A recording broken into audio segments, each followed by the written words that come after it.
Hai, jumpa lagi dengan Jejak Donghua. Kali ini akan menceritakan Qin Mu, kepala desa dan para kaisar manusia yang memburu kapal hantu di Sungai Surging. Bagaimanakah kisahnya? Mari kita ikuti. Ketika 7 praktisi sedang berdiskusi dan membahas hal-hal penting, Saint Woodcutter terdiam dan dia tiba-tiba bertanya, "Jangan bicara tentang ini. Apakah Founding Emperor baik-baik saja?" Cendekia tidak menjawab dan melihat ke belakang. Jauh, telinga Qin Mu tumbuh lebih besar. Lubang telinga awalnya menghadap kedua sisi, tetapi sekarang telinganya telah benar-benar diputar ke belakang kepalanya untuk menguping mereka. Cendekiawan menarik kembali tatapannya dan tidak berbicara. Dia mulai menandatangani dengan tangannya dan berbicara dengan bahasa isyarat. Tepat pada saat ini, rambut di belakang kepala Qin Mu terbuka dan sebuah wajah tumbuh. Matanya terbuka untuk menatap tangannya. Cendekiawan mengerutkan kening dan berbisik, "Kita akan menggunakan kesadaran kita untuk berkomunikasi." Kesadaran 7 praktisi yang kuat bertabrakan bersama dan tepat ketika cendekia hendak memberitahu mereka, dia menghitung dan menyadari bahwa jumlah kesadaran itu salah. Sebenarnya ada 8. Kepala cendekiawan menjadi besar dan dia mengertakkan giginya. "Kita akan bicara lain hari."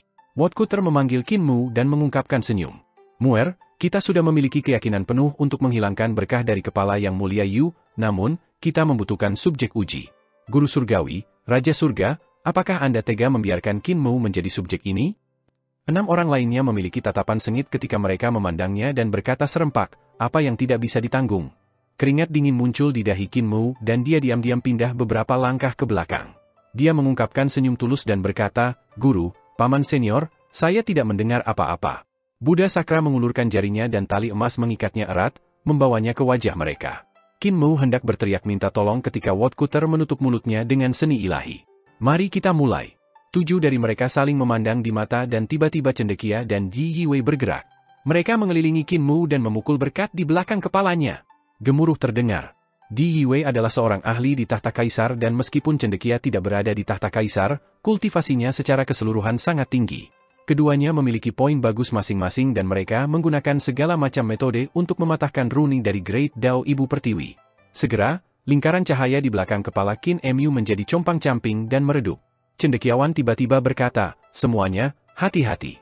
Ibu Pertiwi telah mendeteksi kita. Saudara ketiga, Raja Surgawi Mingdu." Petani menekuk kakinya dan melompat ke udara. Melihat ke bawah, ia melihat tanah di sebelah barat ibu kota bergulir dan gunung-gunung bergetar. Tampaknya ada sesuatu yang besar bergerak di bawah tanah. Petani berteriak dan dia mengambil langkah untuk menyeberangi 1000 mil.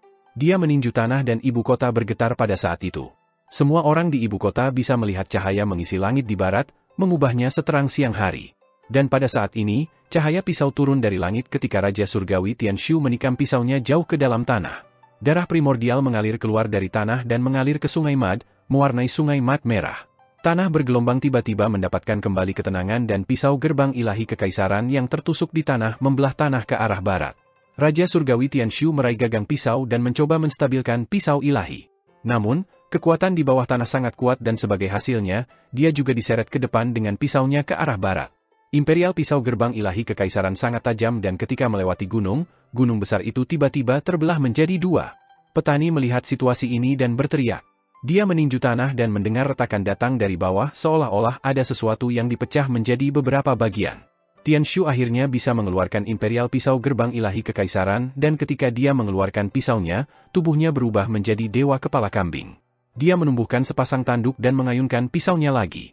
Dia memberikan semuanya saat dia mengayunkan pisau ini dan meskipun dia hanya menebas 1 kali, lampu pisau yang tak terhitung jumlahnya menerobos ke bawah tanah. Keterampilan pisaunya sangat rumit dan dia adalah pencapaian tertinggi di jalur pisau selama era pendiri kaisar, jika tidak, kaisar pendiri tidak akan memaksanya memegang pisaunya untuk memotong penguasa bumi. Ketika pisau ini menebas, permukaan tanah retak terus-menerus dan lampu pisau samar-samar terlihat bolak-balik ke sana kemari. Ada juga akar besar menggapai-gapai di lampu pisau dan tanah yang melotot cepat pindah ke barat. Segera, gunung yang jauh bergetar seperti ombak dan bergerak dengan kecepatan yang sangat cepat. Genangan darah membentuk rawa-rawa di tanah dan masih ada sinar matahari yang muncul dari danau. Tianshu mengeluarkan pisaunya dan membawa pisau besar di bahunya. Dia bertanya dengan bingung, "Aku sudah jelas memukulnya tetapi mengapa pisau gerbang ilahi kekaisaran tidak bisa mengambil jiwanya? Ketika Anda memangkas penguasa bumi, apakah Anda berhasil mengambil jiwanya?" Di belakangnya, suara petani terdengar. "Ayo, mari kita kembali ke ibu kota." Tianshu berbalik dan kembali ke ibu kota bersamanya. Di dalam istana ibu kota, Di Yiwei dan cendekia bekerja sama untuk menyingkirkan berkah Ibu Pertiwi. Namun, pikiran Qin Mu juga kacau dan bingung. Dia memeluk dinding dan muntah tanpa ada yang keluar. Hanya beberapa saat kemudian dia kembali normal tetapi wajahnya masih sedikit pucat. Beberapa guru surgawi dan raja surgawi saling memandang dengan cemas. Kami hanya mematahkan berkah Ibu Pertiwi dan Qin Mu tersiksa seperti ini, ada ratusan berkah di belakang kepala Yang Mulia Yu dan dia hanya ada di alam embrio spirit, bagaimana dia akan menanggungnya? Qin Mu menggelengkan kepalanya, tetapi dunia masih berputar. Dia tidak punya banyak perasaan ketika Saint Woodcutter memetik buah bumi Ion Dao dan itu karena buah itu terhubung dengan jiwanya. Saint Woodcutter baru saja menabrak jiwanya ke Youdu dan memutus hubungan antara dia dan buah, menyebabkannya jatuh secara otomatis. Namun, berkah Ibu Pertiwi berbeda, berkah semacam ini lebih rumit dan dapat menyerap kekuatan tanah untuk pulih terus-menerus. Juga, itu terhubung dengan tubuh jasmaninya sehingga bahkan jika Qin Mu meninggal, berkah masih akan ada. Metode yang digunakan oleh Scholar dan Di Yiwei adalah metode yang paling biadab, dengan menghancurkan setiap rune yang membentuk berkah Ibu Pertiwi. Yang Mulia Yu tidak bisa menanggung ini. Saint Woodcutter menggelengkan kepalanya dan berkata, jika kita ingin menyingkirkan berkah itu, kita membutuhkan praktisi yang kuat di alam kaisar untuk melindungi roh primordial dan tubuh jasmani, kita juga harus berjaga-jaga seandainya kekuatan kuno dewa datang menyerang. Cendekiawan menggelengkan kepalanya, kebijaksanaan saya kurang, saya tidak bisa sepenuhnya menyingkirkan berkat di belakang kepalanya. Di Yiwei juga menggelengkan kepalanya, berkat ini sangat luas, saya dapat dengan mudah mematahkan berkah dari 4 dewa dan adipati surga, namun, masih ada beberapa berkat yang saya tidak mengerti. Sakra, petani, dan nelayan juga menggelengkan kepala. Saint Woodcutter berkata, kalau begitu, aku akan menyelesaikannya bersama dengan murid kecilku. Kalian harus melindungi kami dari serangan dewa-dewa kuno. Bai Gui, datanglah. Imperial Preceptor mendengarnya dan datang. Guru, Saint Woodcutter berkata, kami berdua akan bekerja bersama dan memecah berkah di belakang kepala Yang Mulia Yu, apakah Anda percaya diri? Imperial Preceptor merenung sejenak, berkat Kaisar Surga akan sedikit sulit. Berkat Kaisar Surga itu rumit dan mengandung banyak jenis Great Dao. Ini akan membutuhkan waktu untuk menyelesaikannya, ini adalah pertama kalinya aku melihat Dao yang luar biasa. Namun, jika saya bekerja bersama dengan guru, saya 80 hingga 90% percaya diri. Woodcutter berkata, saya akan bekerja sama dengan Bai Gui, Raja Surgawi pertama, menjaga tubuh jasmani Yang Mulia Yu dan roh primordial untuk melindunginya dari serangan para dewa kuno. Semua orang mengangguk mengakui. Di Yiwei memanggil Yang Mulia Yu dan menggunakan kekuatan sihirnya untuk melindungi tubuh dan jiwanya. Dia menganggukkan kepalanya dengan lembut sebagai pengakuan. Woodcutter berkata, Bai Gui, menurut Anda, mana berkat para dewa kuno yang harus kita hancurkan terlebih dahulu? Pertama istirahat Ibu Pertiwi, kemudian hancurkan Adipati Surga dan penguasa bumi sebelum menyentuh Kaisar Langit. Imperial Preceptor berkata, Ibu Pertiwi sudah mati dan dia mundur saat kekalahan, berkatnya adalah yang termudah untuk dipatahkan. Selanjutnya, kita akan menghancurkan Adipati Surga dan penguasa bumi, kedua dewa kuno tahu kakak senior kedua sehingga mereka tidak akan menghentikan kita atau alarm dewa kuno lainnya. Selanjutnya, kita akan menghancurkan Kaisar Surgawi. Kakak laki-laki kedua memberitahu saya bahwa Kaisar Langit sudah mati, jadi meskipun melanggar berkatnya akan sulit, dia tidak akan berani muncul. Setelah ini, kita akan menghancurkan Permaisuri Surgawi dan saudara perempuannya, 4 dewa, dan kemudian para dewa. Saint Woodcutter bertanya, akankah ada dewa-dewa kuno yang mengganggu dan menghentikan kita? Imperial Preceptor menggelengkan kepalanya dan berkata, intinya terletak pada Permaisuri Surgawi dan keempat dewa, jika kecepatan untuk memecah berkah dari 6 dewa kuno ini cukup cepat, kita dapat membuat surga angkasa luar angkasa tidak memiliki waktu untuk bereaksi. Adapun dewa-dewa kuno yang tersisa, mereka tidak banyak masalah dan saya dapat memecahkannya dengan mudah. Kita harus cepat dan menangkap mereka lengah sehingga tidak ada dewa yang bisa menangkap lokasi kita, mencegah mereka turun. Mata Saint Woodcutter menjadi lebih terang dan lebih cerah. Dia tersenyum dan berkata, saya memiliki 3 murid, orang yang telah menerima ajaran sejati saya adalah hanya Anda. Qin Mu mendengus dan agak tidak senang. Pengajaran benar apa? Guru, Anda tidak pernah mengizinkan saya untuk mendengarkan ketika Anda mengajar saudara junior, Anda tidak pernah mengajar saya sebelumnya, jadi dari mana asal ajaran yang sebenarnya? Saint Woodcutter mengabaikannya. Keduanya segera bergerak untuk berjalan di sekitar Yang Mulia Yu. Preceptor mencabut pedangnya sementara Saint Woodcutter menurunkan kapaknya. Pedang bergerak seperti kilat dan kapak bergerak seperti angin, setiap gerakan sangat rumit dan membuat semua orang berseru kagum. Jiang Bai Gui sangat mirip dengan Woodcutter. Petani melihat dan berbisik kepada cendekiawan, namun, bakatnya tampaknya lebih tinggi dari Woodcutter. Kultivasinya sudah dekat dengan woodcutter. Cendekiawan menganggukkan kepalanya dengan lembut, karena guru surgawi yang besar terlalu fokus pada terlalu banyak hal, kultivasinya telah terhenti sebagai hasilnya. Vitalitasnya terbatas dan dengan menahan reformasi kaisar pendiri sendirian, ia telah menunda kultivasinya. Di sisi lain, bagi Jiang Baigui masih dapat meningkat dengan kecepatan yang saleh setelah mempelajari sebagian besar pengetahuannya, dia memang tidak normal. Petani memandang Qin Mu yang agak tidak senang di samping dan bertanya dengan lembut, mengapa woodcutter tidak mengajarkan Qin Mu anak itu? Anak itu marah sekarang, wajahnya sekarang bahkan lebih panjang dari keledai Anda. Cendekiawan menggelengkan kepalanya. Aku tidak tahu tentang ini. Namun, apa yang telah dipelajari Qin Mu juga sangat berantakan, dan meskipun mereka berantakan, mereka semua sangat terampil, itu benar-benar tidak buruk sama sekali. Terutama skill pedangnya, bahkan aku tidak bisa memblokirnya. Aku tahu mengapa kakak tidak mengajarinya. Nelayan berjalan dan berkata dengan suara rendah, saya sudah berinteraksi dengan anak ini selama beberapa waktu dan saya sangat mengaguminya, jadi saya bertanya kepada kakak mengapa tidak dia mengajar Qin Mu.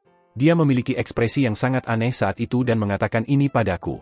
Di antara ketiga muridnya, dia tahu apa yang harus dia ajarkan kepada muridnya yang besar dan muridnya yang kecil, hanya murid keduanya yang dia tidak tahu harus mengajar apa sehingga dia memutuskan untuk tidak mengajar apapun, membiarkannya tumbuh sendiri. Cendekia tidak tahu apakah harus tertawa atau menangis. Dia bertanya kepada petani tua itu, saya melihat martial Dao-nya tidak lemah, apakah Anda mengajarinya itu? Petani mendengus dan menggelengkan kepalanya. Saya tidak pernah. Saat itu ketika saya melempar woodcutter ke dalam parit untuk direndam, anak ini datang mencari dan dia sangat angkuh. Dia mengatakan dia bisa menyelesaikan masalah orang-orang di dunia adu banteng yang tidak memiliki jembatan ilahi dan dia ingin menggunakannya untuk ditukar dengan woodcutter. Aku membiarkannya menerobos istana adu banteng dan itulah bagaimana dia memahami martial Dao. Saya tidak mengajarinya apapun. Saya tidak akan pernah berpikir bahwa anak ini benar-benar menyelesaikannya. Cendekiawan tertegun dan menatap Qin Mu. Qin Mu masih menarik wajah panjang dan tampak agak tidak senang. Memiliki murid seperti itu, saya tidak tahu apakah Wen Tiange beruntung atau tidak beruntung. Dia berpikir sendiri. Setelah beberapa saat, woodcutter dan Imperial Preceptor mematahkan berkah Ibu Pertiwi dan keduanya segera dimulai atas berkah Adipati Surga. Kecepatan mereka cepat dan mereka berurusan dengan berkat penguasa bumi selanjutnya. Beberapa guru surgawi dan raja surgawi mengenakan ekspresi aneh di wajah mereka ketika mereka melihat. Bahkan Di Yue sangat merengut. Keduanya terlalu cepat melanggar berkat. Jika itu dia tidak akan bisa melakukannya dengan kecepatan secepat itu. Untuk mencapai kecepatan secepat itu, seseorang harus memiliki kecerdasan yang sangat tinggi dan kemampuan deduksi yang mengerikan. Selain itu, mereka harus saling melengkapi tanpa cacat tanpa membuat kesalahan. Woodcutter dan Imperial Preceptor tidak berlatih sebelumnya dan baru saja mengerjakannya secara langsung namun kerja sama mereka benar-benar sempurna.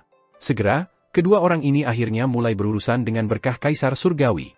Ini adalah berkat terberat dan kedua kecepatan mereka melambat. Setiap pedang, setiap kapak, tampak sangat lambat dan berat. Mereka bergerak perlahan dan mereka mengangkat sesuatu yang ringan seolah itu berat. Waktu yang dibutuhkan untuk setiap serangan menjadi lebih lama dan lebih lama sementara keringat mereka mulai menguap dari tubuh mereka menjadi uap. Ki dan darah mereka juga menjadi semakin kuat. Setelah 2 hari, butiran-butiran darah merembes keluar dari kulit Imperial Preceptor sementara woodcutter juga memiliki 2 garis darah mengalir di matanya. Rambutnya memutih. Berkat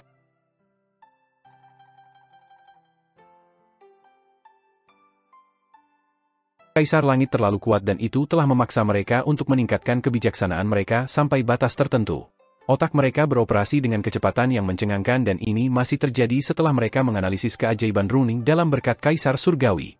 Jika mereka benar-benar tidak tahu apa-apa, mereka tidak akan bisa bergerak. 2 hari kemudian, napas woodcutter menjadi lelah dan karena Eternal Pace Imperial Preceptor jauh lebih muda, ia semakin banyak memahami ketika memecah berkah Kaisar Surgawi dan dengan demikian ki dan darahnya meningkat bukannya berkurang.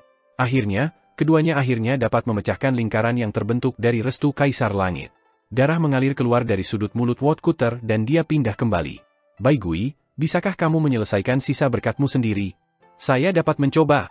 Imperial Preceptor meraung dan tubuhnya tiba-tiba meningkat dalam kecepatan. Dia berubah menjadi serangkaian gambar-gambar dan pada saat ini, seolah-olah ada banyak Imperial Preceptor di sekitar Yang Mulia Yu. Setiap Eternal PSI Imperial Preceptor melakukan gerakan pedang yang berbeda untuk menusuk lingkaran cahaya di belakang kepala Yang Mulia Yu, menyebabkan semua jenis cahaya yang mempesona dan berwarna-warni meledak. Di Yue, cendekia, petani menjadi gugup. Tiba-tiba, Berkat permaisuri celestial padam dengan letupan dan beberapa napas kemudian, berkat saudara perempuan permaisuri celestial juga padam. Selanjutnya, berkah dari keempat dewa meredup dan padam juga. Kecepatan Imperial Preceptor tumbuh lebih cepat dan lebih cepat. Penampakannya juga tumbuh semakin banyak, memaksa semua orang kembali untuk memberinya ruang yang lebih besar untuk digunakan. Lingkaran di belakang kepala Yang Mulia Yu menurun dan kecepatan di mana berkah dipadamkan tumbuh semakin cepat. Semua orang terpesona dan mereka berseru kepada diri mereka sendiri dalam kekaguman. Kamu membantu murid kecilmu untuk berhasil. Cendekia berbisik, kamu tidak begitu lemah sehingga kamu akan batuk darah karena kelelahan. Saint Woodcutter mengungkapkan senyuman, saya sudah tua dan saya adalah guru surgawi pendiri kaisar, saya tidak dapat terus membantu perdamaian abadi. Seorang guru harus mengajar untuk memecahkan keraguan, sekarang saya telah mengajar dan menyelesaikan keraguan, hanya pada saat itulah saya benar-benar seorang guru. Cendekiawan cemberut pada Qin Mu dan bertanya dengan lembut, jadi bagaimana dengan muridmu itu? Sudahkah Anda mengajarinya untuk menyelesaikan keraguannya? Kepala Saint Woodcutter sangat besar dan dia berkata dengan bingung, saya tidak tahu apa yang bisa saya ajarkan kepadanya atau bagaimana saya harus mengajarinya. Dia seperti Yang Mulia Yu, setelah mempelajari dasar-dasarnya, dia dapat menciptakan sesuatu yang dapat mengejutkan Anda. Dan membuatmu takut setengah mati. Saya tidak berani mengajarinya. Akhirnya, Imperial Preceptor akhirnya mematahkan semua berkah dan menyimpan pedangnya di belakang. Dia menutup matanya untuk fokus dan tenggelam ke dalam semacam dunia yang luar biasa. Mematahkan berkat para dewa kuno kali ini telah memungkinkannya untuk mendapatkan banyak hal, memungkinkannya untuk memasuki pemahaman mendalam yang bahkan lebih mendalam. Ini bisa menjadi pemahaman paling penting Jiang Baigui dalam hidupnya, yang akan menentukan keberhasilannya di masa depan. Tidak ada yang mengganggunya dan mereka semua pergi. Ketika Imperial Preceptor pergi, itu sudah sebulan kemudian. Dia melihat sekeliling dan rumah Qin Mu sudah selesai. Semua orang sudah lama pergi dan ketika dia mengangkat kepala mereka, dia melihat pohon primordial besar telah menyelimuti seluruh ibu kota. Qin Mu telah pergi ke Sungai Surging dengan banyak kaisar manusia dan Dao Master. Gong Sun Yan yang berada di bawah pohon memberitahunya. Dia memberitahuku untuk memberitahu Imperial Preceptor agar tidak khawatir dan Imperial Preceptor dapat mempersiapkan teknik untuk menyegel gerbang surgawi selatan secepat mungkin. Imperial Preceptor menatap kosong dan berkata sambil tersenyum, mengapa kamu tidak pergi bersamanya? Aku sudah terbiasa berakar di sini. Gadis itu tersenyum. Qin Mu duduk di belakang kilin naga dan bergegas di jalan dengan banyak kaisar manusia. Ketika mereka melintasi gunung-gunung dan sungai-sungai yang megah yang menenangkan saraf mereka, tiba-tiba dia melihat babi hutan hitam dan merasa senang. Dia buru-buru berteriak, tangkap babi hutan iblis itu. Kilin air buru-buru berlari mendekat dan menangkap babi hitam iblis itu. Qin Mu mengeluarkan dekrit kaisar-kaisar langit dan berkata sambil tersenyum, aku hanya berpikir bagaimana cara menyingkirkan berkah kaisar surgawi ini. Setelah beberapa saat, dia membuka dekrit kekaisaran di babi hitam berkepala hitam. Setelah beberapa saat, Qin Mu melemparkan dekrit kekaisaran ke samping dan pergi dengan sisanya. Mu mulia, akhirnya kita bertemu. Kesadaran kuno yang tak tertandingi berfluktuasi diam-diam dan muncul dalam pikiran babi hutan iblis hitam. Mendengus-mendengus, babi iblis hitam itu berteriak dengan takjub. Yang Mulia Mu sebenarnya sangat menyendiri. Gelombang kesadaran samar kaisar surgawi datang dan berkata dengan tidak jelas, sudah berapa tahun sejak aku menganugerahkan gelar Dewa Mulia? Namun Anda telah menolak sampai sekarang untuk membuka dekrit kekaisaran saya, daya tahan Anda benar-benar luar biasa. Anda harus bertemu Yan Qiling, kan? Dia telah melaporkan kepada saya tentang Anda, saya benar-benar heran tetapi saya juga sangat bersyukur. Seperti yang diharapkan dari orang yang aku sukai. Penampilan Anda membuat saya mengerti banyak hal. Mendengus, babi hitam itu bingung dan buru-buru pergi ke hutan lebat di pegunungan. Qin Mu duduk di kepala kilin naga dan terus menjelaskan kepada kaisar manusia tentang bagaimana merasakan kekuatan sungai celestial. Manusia kaisar Qikang dan manusia kaisar Yishan putus asa dan lesu saat mereka minum obat dan mendengarkan. Kaisar manusia lainnya telah membuat keputusan untuk menyabot keduanya tanpa keraguan sama sekali. Mereka mendapat kaisar manusia leluhur pertama untuk menyingkirkan jembatan surgawi mereka harta karun surgawi. Leluhur pertama jauh lebih lembut daripada guru bela diri seni bela diri dan meskipun demikian, mereka masih terluka parah. Setelah semua, tubuh jasmani mereka sekuat Qin Mu dan ketika jembatan surgawi mereka dihancurkan, vitalitas mereka juga rusak. Beruntung bagi mereka, Qin Mu ada di samping sehingga ia bisa memperlakukan mereka kapan saja. Meskipun kecepatan naga kilin sangat cepat, dia masih perlu menghabiskan beberapa bulan untuk mencapai Sungai Surging. Melihat gunung yang megah di depan, Qin Mu melihat keluar 3.000 mil dan melihat sekeliling pilar gunung yang sangat luas. Pilar gunung menusuk langsung ke lautan awan sehingga lautan awan berada di pinggang gunung. Lapisan petir juga di pinggang gunung. Satu gunung sebenarnya memiliki 4 musim, salju putih, matahari terik, sungai terbang yang tergantung di gunung, dan danau dan laut yang seperti safir menghiasi gunung itu. Menatap lebih ke atas, dia samar-samar bisa melihat bahwa gunung ini telah menembus langit palsu kekaisaran perdamaian abadi, mengangkat langit tinggi-tinggi. Langit kedamaian abadi adalah langit palsu.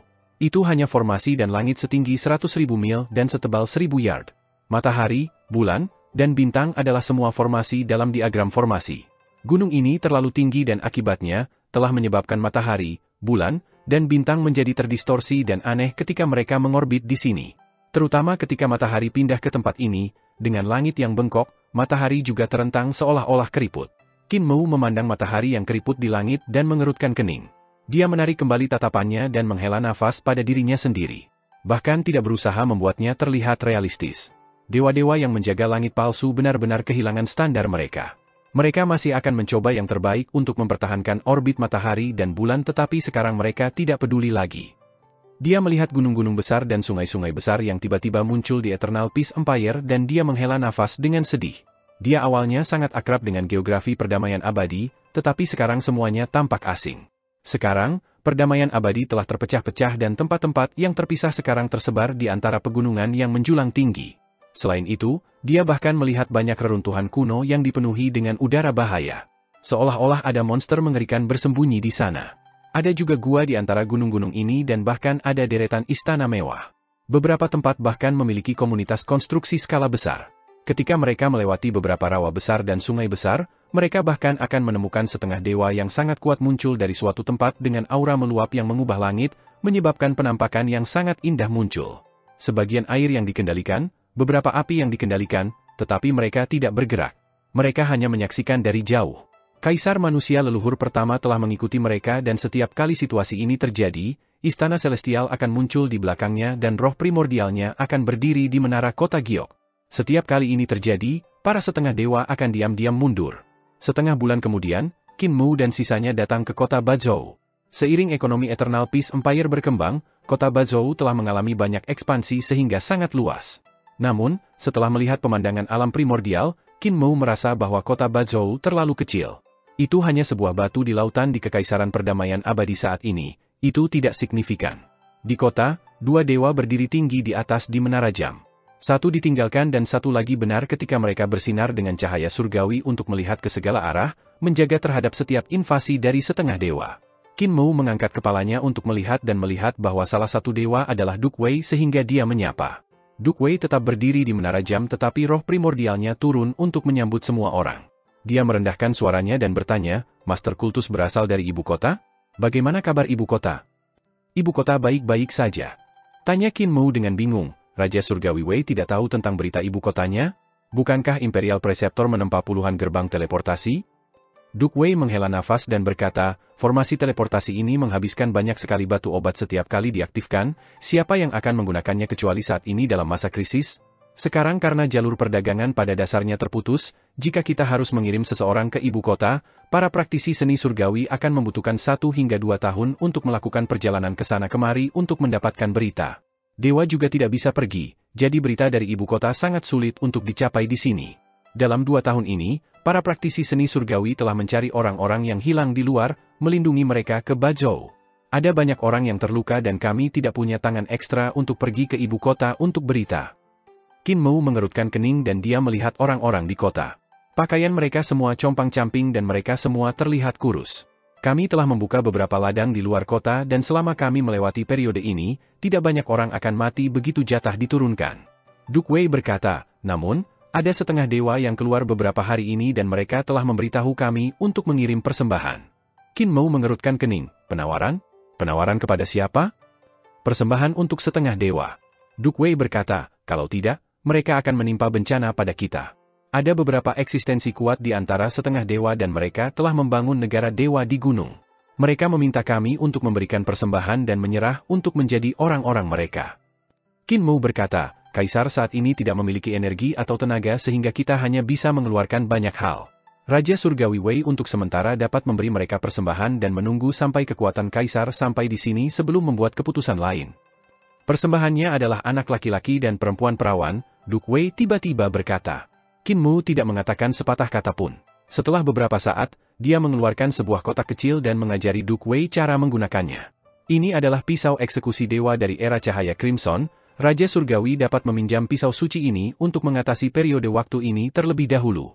Pisau surgawi ini harus meminum darah begitu keluar dari sarungnya, jadi berhati-hatilah saat menggunakannya. Mereka meninggalkan kota Bazhou. Qin Mu berbalik untuk melihat Bazhou di pemandangan malam dan dia menghela nafas. Hanya ada pisau eksekusi misterius dewa tetapi ada banyak kota.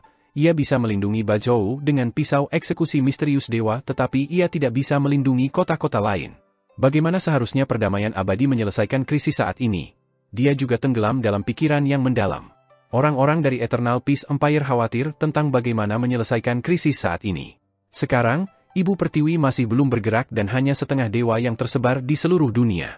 Hanya mereka yang cukup untuk menenggelamkan kekaisaran perdamaian abadi ke dalam krisis. Beberapa hari kemudian, mereka datang ke Akademi Saint Surga dan ada banyak kota di sekitar Akademi Saint Surga. Para murid Akademi telah membuat banyak orang untuk berimigrasi. Akademi itu masih baik-baik saja. Tabib telah meracuni setengah dewa hingga mati dan dia saat ini sedang meneliti struktur tubuh setengah dewa. Setengah dewa itu sangat kuat dan setelah dia meninggal, masih ada aura yang tersisa dan tubuh jasadnya menumpuk seperti gunung. Sekelompok naga banjir berteriak dan mengayunkan kepala dan ekor mereka saat mereka menunggu untuk makan daging. Racun. Para murid mengusir mereka. Muer, Anda tidak perlu khawatir tentang keselamatan Akademi Saint Surgawi, setengah dewa di lingkungan pada dasarnya dihancurkan, mereka membunuh yang tidak mau pindah.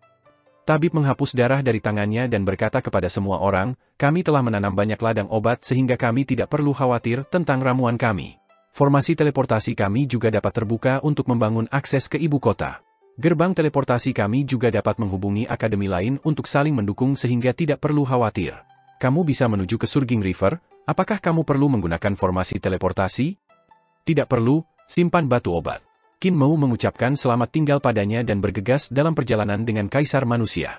6 hingga 7 hari kemudian, mereka datang ke Akademi Sungai Surging di Prefektur Lizhou. Dia memberi hormat kepada Yuan Chuyu dan Su Yunqing. Baru saat itu Qin Mu datang ke sisi Surging River dan melihat ke sisi lain, permukaan sungai itu 1000 mil. Gunung Surgawi berdiri tinggi seperti hutan di kedua sisi Gunung Surgawi dan itu benar-benar megah. Ini bukan tempat terluas di Surging River. Tempat terluas di Surging River adalah sekitar 5000 mil. Yuan Chuyu telah berkultivasi ke istana celestialnya dan dia berkata kepada Qin Mu, ada banyak setengah dewa di Surging River dan semua jenis Dragon King Manor dengan harta yang tak terhitung jumlahnya. Saffron pemeliharaan naga bahkan terluka beberapa saat yang lalu dan sepertinya dia dipukuli oleh setengah dewa. Dia datang untuk mencari bantuan di sini dan Shu Yunqing yang mengobatinya. Qin Mu tertegun dan berkata, naga pemeliharaan Saffron tidak mudah juga. Apakah gunung di seberang pantai 100 tahun gunung? Dia menunjuk ke seberang pantai dan ada gunung agung yang bisa dilihat dengan jelas bahkan di ribuan mil jauhnya. Itu luar biasa dan megah. Yuan Chuyu berkata, gunung 100 tahun ada di samping Deer County, hanya gundukan kecil yang tidak bisa dilihat dari sini. Gunung itu tiba-tiba muncul dan ada banyak setengah dewa di gunung itu. Bai Shi melawan mereka untuk melindungi Deer County. Qin Mu menggaruk kepalanya dan berkata, Bai Shi telah menderita. Saya akan menurunkan gunung itu dalam beberapa hari ke depan dan mengubah nama menjadi Gunung 100 tahun. Aku akan menjadikannya dewa gunung di sana. Tepat pada saat ini, ombak melonjak di permukaan Surging River dan kepala besar naga pemeliharaan Saffron menerobos permukaan. Ketika dia melihat Qin Mu, dia tersedak air matanya dan berkata, Kultus Master Qin, kamu akhirnya di sini. Aku tidak ingin menjadi raja naga ini lagi, bisakah kita mengubah fakta hitungan bumi?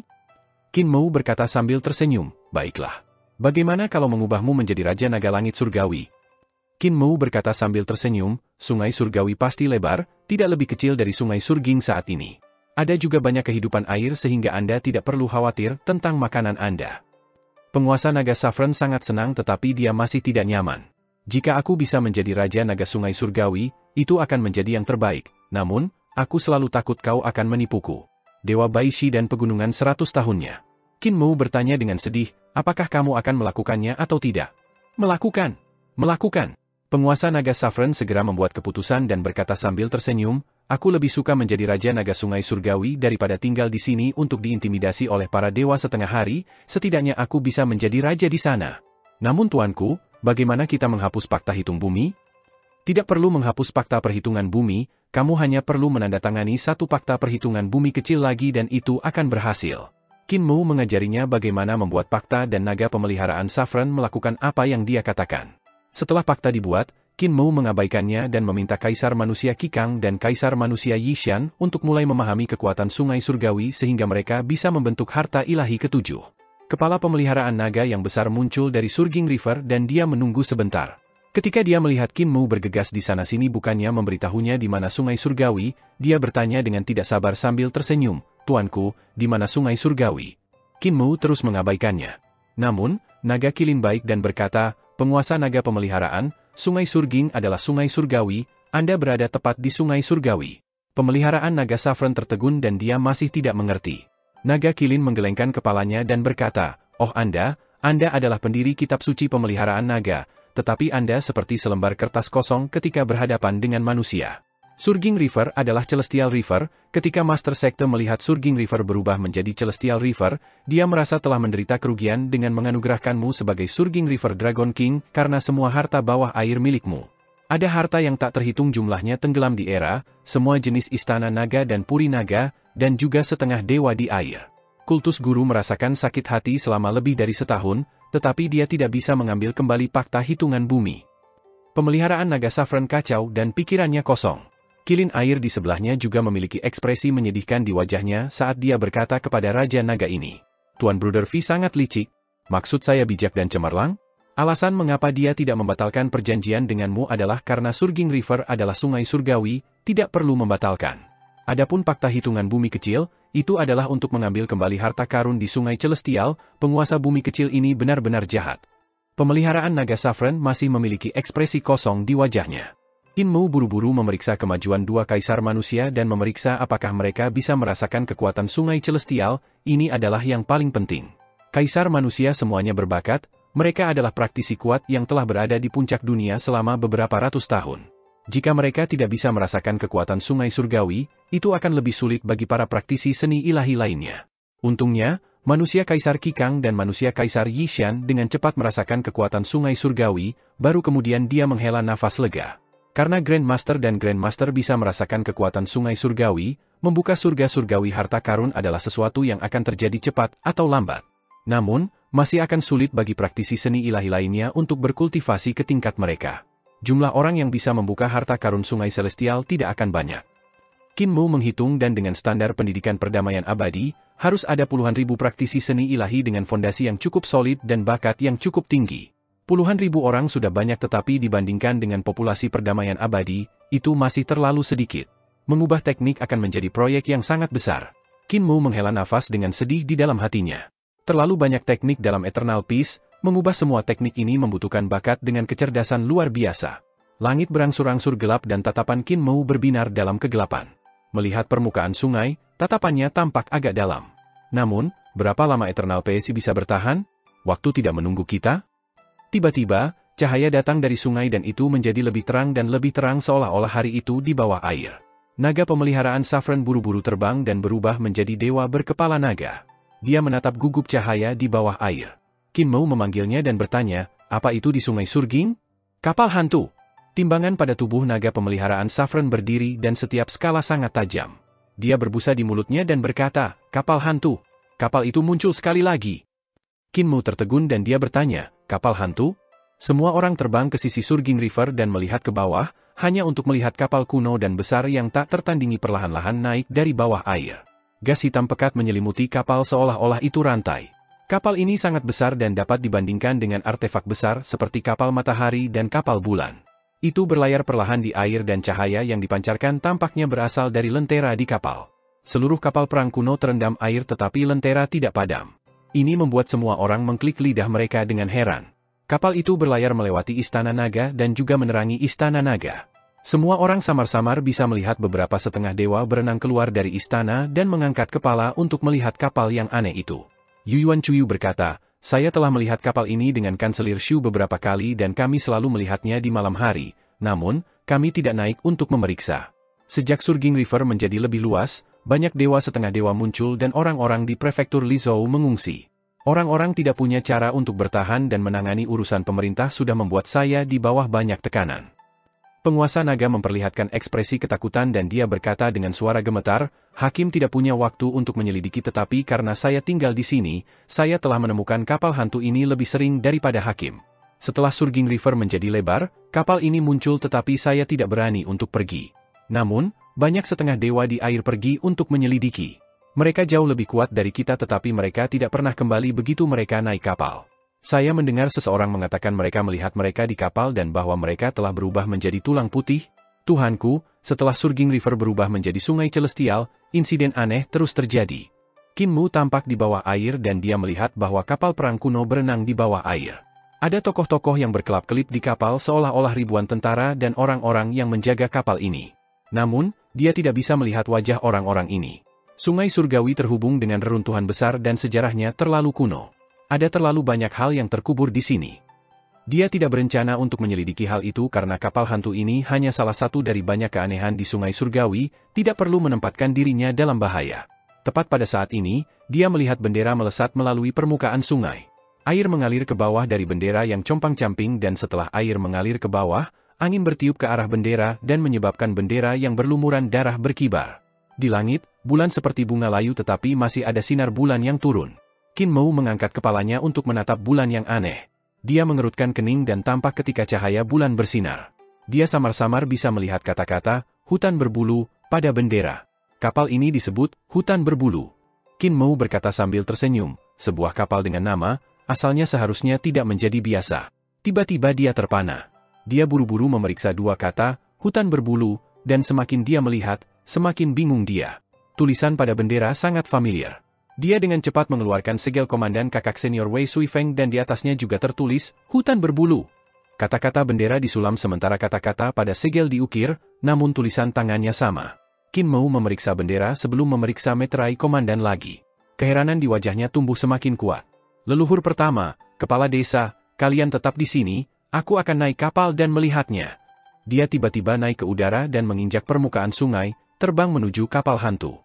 Dia berteriak, naga pemeliharaan Saffron, kamu terampil dalam air, ikuti aku. Kepala desa ragu-ragu sejenak sebelum berkata kepada leluhur pertama, tetap di belakang dan menjaga kaisar manusia ini, jangan biarkan mereka bermain-main. Aku akan mengejar Qin Mu bocah itu. Leluhur pertama mengerutkan kening dan dia berkata dengan teredam, mengapa mereka semua mengajari saya? Saffron pemeliharaan naga ragu-ragu dan tidak ingin maju. Kepala desa meliriknya dan dia hanya bisa menahan diri untuk maju. Jika tuanku mati di kapal, bisakah fakta bumi ku hitung dan fakta bumi kecil ku hapus? Tepat ketika dia berpikir sampai di sini, visinya tiba-tiba berbalik dan dewa iblis besar muncul di depannya. Jangan menjilat. Sebuah suara tumpul dan berat terdengar dari kegelapan dan itu sepertinya suara penguasa bumi. Aku tidak menjilat, aku hanya melihat makananku. Iblis berkepala besar itu tersenyum jahat dan perlahan menghilang ke dalam kegelapan. Visi naga pemeliharaan Saffron memulihkan visinya dan dia bergidik sambil berseru pahit pada dirinya sendiri. Itu penguasa bumi kecil? Apakah suara lainnya milik penguasa bumi besar? Ini bahkan lebih aneh daripada kapal hantu. Qin Mu mendekati kapal hantu yang berlayar di bawah air. Hanya bendera yang terungkap di atas permukaan air dan mereka bergerak di permukaan sungai seperti pisau putih besar mengiris air sungai. Qin Mu berdiri jauh dan dia tiba-tiba menjabat tangannya untuk menusuk. Matahari merah langsung muncul di permukaan sungai seolah-olah itu adalah matahari terbenam yang setengah jalan ke sungai. Lampu pedang berubah menjadi lampu merah dan menerangi permukaan. Keterampilan Sunset Sword keluarga Yuyuan saya? Di samping sungai, Yuyuan Chuyu berkata dengan gembira, saudara Qin masih belum melupakan Sunset Sword Skill. Cahaya pedang dari Sunset Sword Skill datang ke perbatasan kapal hantu dan tiba-tiba redup. Itu terhapus oleh rantai hitam yang mengelilingi kapal hantu. Kekuatannya benar-benar hilang. Qin Mu mengerutkan kening. Angka-angka melintas ketika kepala desa dan penguasa pemula naga mencapai. Kepala desa kakek, mengapa kamu datang? Qin Mu mengerutkan kening dan menggelengkan kepalanya. Aku tidak bisa mengurus kalian berdua. Kepala desa sangat marah dan meninju kepalanya dengan kejam. Jaga kami? Aku di sini untuk menjagamu. Raskal, setelah bergaul di luar selama beberapa tahun, kau jadi cukup sombong.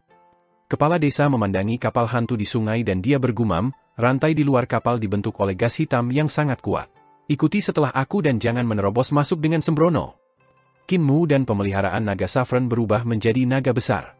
Qin Mu berdiri di atas kepala naga dan naga pemeliharaan Saffron menyelam ke dalam air terlebih dahulu. Kepala desa buru-buru mengikuti dan dia berenang cepat ke kepala naga. Dia berteriak, Muer, Saya di sini sehingga Anda berdua bisa mengikuti saya tidak di sini untuk mengikuti Anda. Bocah ini, kau menjadi semakin berani. Tiba-tiba, tatapannya mendarat di tangan Qin Mu dan dia melihat liontin giok di tangan Qin Mu secara bertahap menjadi lebih cerah. Cahaya mengejar rantai di sekitar kapal hantu yang dibentuk oleh gas hitam.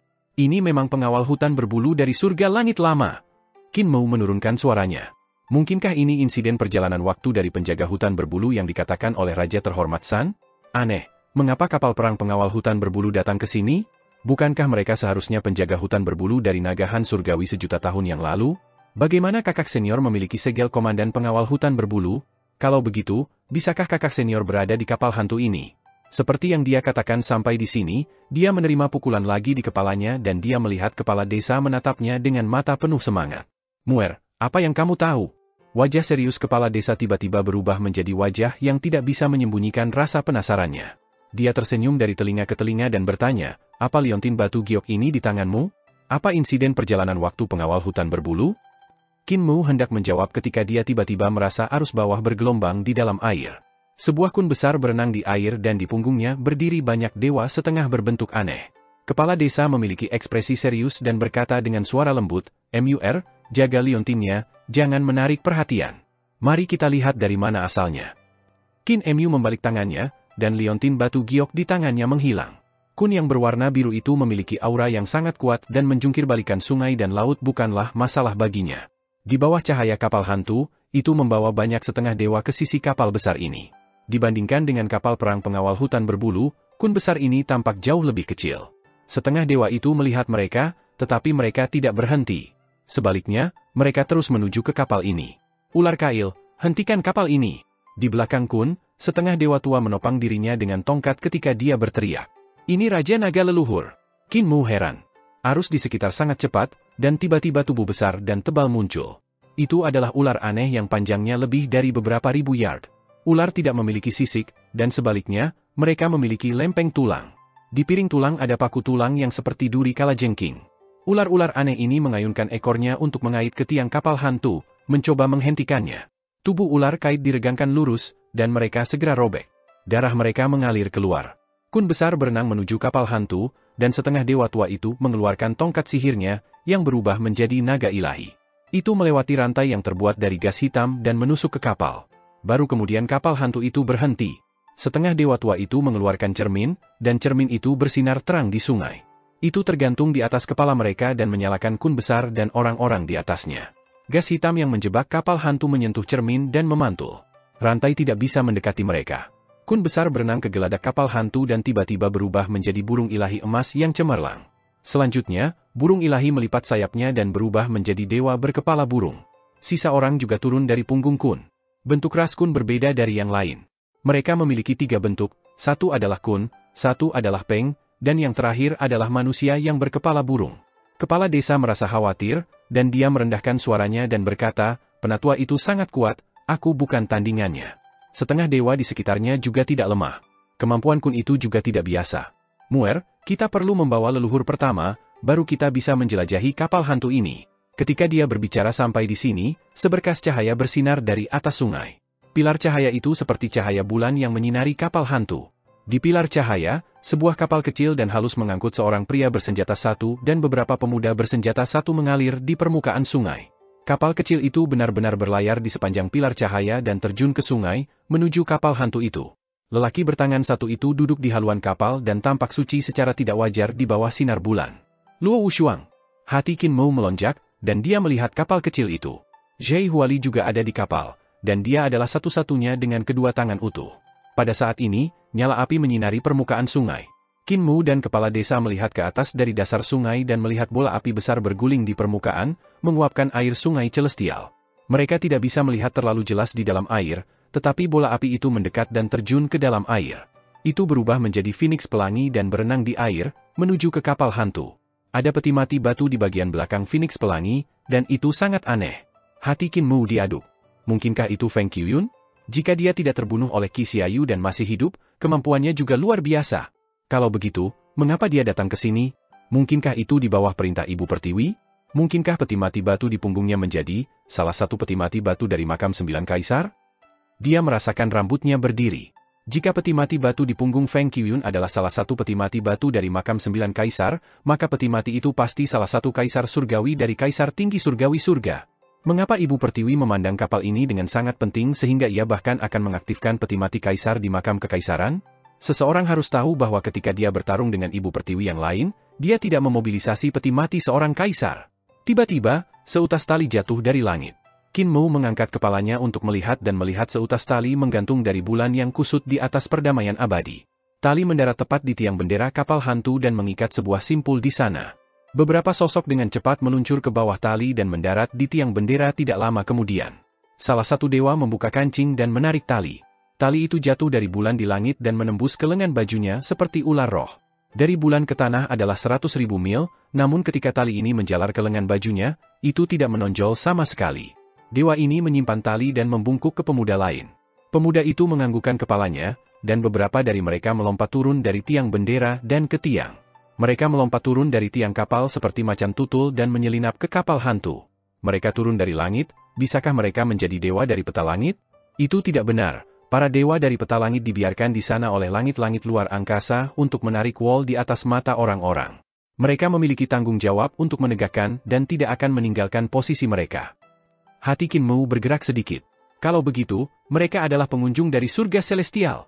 Aneh, pengawal elit roh Luo Wushuang juga berasal dari surga luar angkasa, jadi mengapa mereka tidak berkumpul bersama? Pada saat yang sama, sebuah bintang besar muncul di langit, dan bintang itu seperti sebuah apel yang bagiannya digigit. Itu adalah bintang abnormal Crimson Light.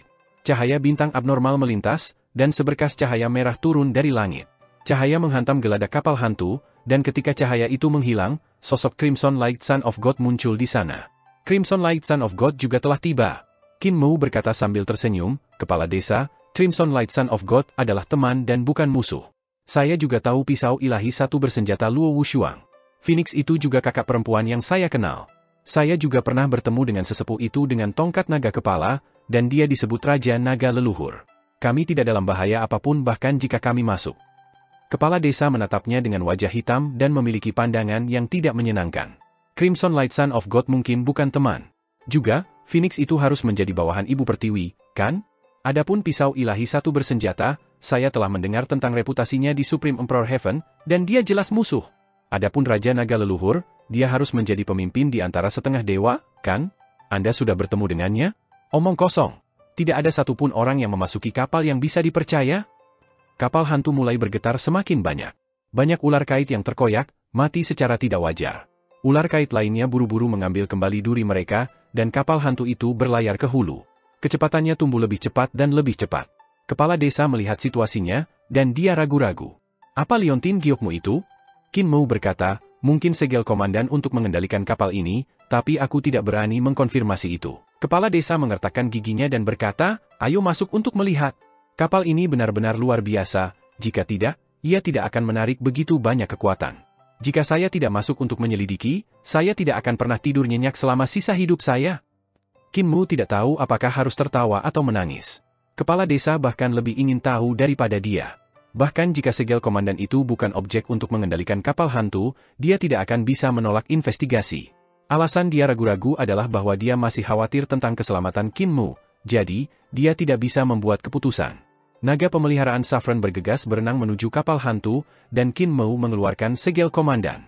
Segel komandan menggetarkan rantai gas hitam dan membiarkan mereka mendarat di kapal. Keduanya melompat turun dari kepala penguasa naga, dan penguasa naga berubah menjadi dewa berkepala naga. Dia memeriksa sekelilingnya dengan hati-hati. Geladak kapal sangat lebar, dan itu seperti daratan kecil. Semua jenis bangunan hadir, dan ada juga udara di sini. Air sungai belum meresap, dan geladak sangat kering. Muer, ikuti aku dengan cermat, jangan berlarian dengan sembrono.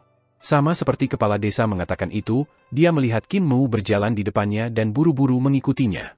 Dia berkata dengan suara rendah, jangan gegabah, ikuti aku sudah berpengalaman. Kecepatan kapal hantu tumbuh lebih cepat dan lebih cepat. Itu berlayar melalui dasar sungai, dan semua jenis istana naga melintas begitu cepat sehingga mereka tidak bisa melihatnya dengan jelas. Kapal itu mulai berderit, dan dengan kecepatan yang sangat cepat, kapal itu sepertinya bisa pecah kapan saja. Kemana arah kapal ini? Mengapa kecepatannya begitu cepat? Muer, berhati-hatilah. Kepala desa tiba-tiba mengulurkan tangannya untuk menghentikan Qin Mu, dan dia memberi isyarat. Ada segel di bawah kakimu. Jangan menginjaknya. Qin Mu menunduk dan melihat rantai gas hitam membentuk segel aneh di geladak. Segel itu bundar, dan strukturnya rumit. Itu berbentuk kura-kura dan ular. Ini adalah meterai Dewa Utara. Dia merasakan ketakutan yang tersisa di hatinya. Ada juga segel di sini. Naga pemeliharaan Saffron berteriak. Ketika Qin Mu berjalan untuk melihat, dia melihat bahwa segel yang ditemukan Dragon Rearing Saffron adalah segel naga hijau. Itu pasti ditinggalkan oleh Dewa Timur. Ada juga satu di sini. Mereka segera menemukan lebih banyak anjing laut di geladak. Beberapa anjing laut berbentuk seperti burung vermilion, dan beberapa anjing laut berbentuk harimau putih. Segel dari 4 dewa benar-benar muncul di kapal ini. 4 dewa para dewa kuno yang bekerja bersama untuk menyegel kapal ini, itu benar-benar aneh. Kepala desa bergumam dan berkata, sangat luar biasa bagi kapal ini untuk disegel oleh 4 dewa bersama. Mari kita coba untuk tidak menyentuh mereka. Tepat pada saat ini, teriakan tercengang datang dari depan. Raja Naga Leluhur dan yang lainnya sudah membuka segel di geladak, dan mereka melihat peti mati gelap yang tumbuh dari geladak. Peti mati hitam itu memang tampak seperti sedang tumbuh. Selain itu tumbuh lebih tinggi dan lebih tinggi sampai sekitar 300 meter. Ada juga gas hitam yang menyelimutinya, dan rantai hitam itu seperti ular sanca berwarna hitam. Mereka diikat untuk mengunci peti mati. Para penjaga hutan berbulu dan penjaga kekaisaran Kaisar Langit adalah dewa-dewa terkemuka yang telah dipilih dari dunia. Raja Naga Leluhur mengangkat tangannya, dan tongkat naga kepalanya mendarat di tangannya. Dia mengetuk bagian tengah simpul dan berkata dengan sungguh-sungguh, Ibu Pertiwi suatu kali tanpa sadar membocorkan rahasia. Selama era Naga Han kuno, permaisuri surga diserang, dan pengawal hutan berbulu naik kapal perang untuk memadamkan pemberontakan. Pada akhirnya, pengawal hutan berbulu tiba-tiba hilang di tengah-tengah memadamkan pemberontakan. Pasukan terkuat di surga langit surgawi Naga Han lenyap begitu saja. Ini menjadi misteri yang tak terpecahkan dari surgawi-surgawi Naga Han. Rantai gas hitam dibatalkan, dan peti mati hitam mengeluarkan suara mengempis saat udara tercemar keluar darinya. Setengah dewa di samping tiba-tiba menjerit memilukan, dan kakinya membusuk menjadi nanah. Segera, dia berubah menjadi tumpukan daging yang membusuk dan mengeluarkan gas bau. Namun dia masih belum mati. Wajahnya menempel pada daging yang membusuk, dan dia mengeluarkan teriakan yang menyedihkan. Ketakutan tumbuh di hati semua orang, dan mereka buru-buru menahan napas. Beberapa jarak jauh, Qin Mu juga telah merencanakan untuk melihat apakah dia bisa menumbuhkan peti mati hitam, tetapi dia berhenti ketika dia melihat apa yang telah terjadi. Raja Naga Leluhur melambaikan tangannya untuk menyingkirkan racun mayat. Dia mengetuk setengah dewa yang berteriak dan membunuhnya. Menatap peti mati hitam, ia berkata, Kaisar Surgawi mengirim banyak ahli untuk mencari kapal ini untuk pengawal hutan berbulu, namun mereka selalu gagal. Namun, kapal ini dan penjaga hutan berbulu di kapal ini terus muncul di Sungai Celestial selama beberapa ratus ribu tahun ke depan. Mereka akan tiba-tiba muncul dan tiba-tiba menghilang lagi. Suara menggaruk datang dari peti mati hitam seolah-olah ada sesuatu mencakar tutup peti mati dari dalam. Raja Naga Leluhur mencengkeram tongkat naganya dengan kencang dan berkata, ada juga rumor tentang kapal ini selama era cahaya Crimson.